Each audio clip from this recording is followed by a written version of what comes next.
अस्सलाम वालेकुम फ्रेंड्स, ये वीडियो उन लोगों के लिए है जो पाकिस्तान, इंडिया, बांग्लादेश या नेपाल में रहते हैं या यूरोप के किसी और कंट्री में रहते हैं और उनका ख्वाब है कि वो स्वीडन में आकर सेटल हो जाएं और उनका ख्वाब है कि वो स्वीडन में आ जाएं, स्वीडन में आके सेटल हो जाएं।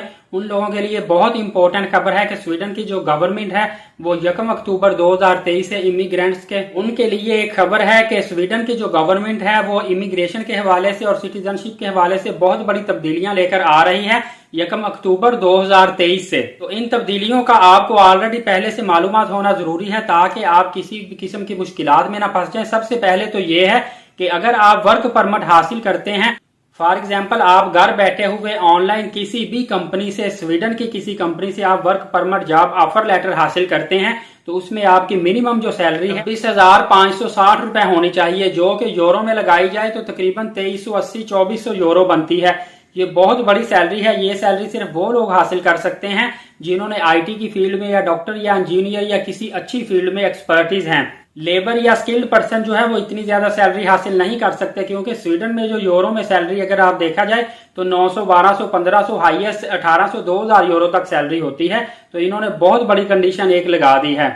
दूसरा सबसे बड़ा मसला यह है कि स्वीडन में लोग ज्यादा अर्न तो करते हैं, लेकिन फॉर एग्जांपल आप वहां पे 8 घंटे काम करते हैं तो उसकी आपकी सैलरी जो है थ्रू प्रॉपर चैनल बैंकिंग के थ्रू जाएगी और कंपनी आपका टैक्स भी पे करेगी। लेकिन ऊपर वाले जो 4 घंटे ओवर टाइम आपके अगर लगते हैं तो वो आपको नेट कैश में दे देते हैं। उसका किसी किस्म का भी जॉब ऑफर लेटर में भी मेंशन नहीं होता, टैक्स भी पे नहीं होता, तो वो आप जस्टिफाई कर ही नहीं सकते कि हम इतनी सैलरी ले रहे हैं। कंपनीज मोस्टली अपना टैक्स बचाने के लिए 8 घंटे का प्रॉपर टैक्स पे कर देती है। 4 घंटे पर डे जो आपका ओवर टाइम लगता है उसका टैक्स पे नहीं करती। नतीजतन आपकी सैलरी का जो क्राइटेरिया वो पूरा नहीं होता।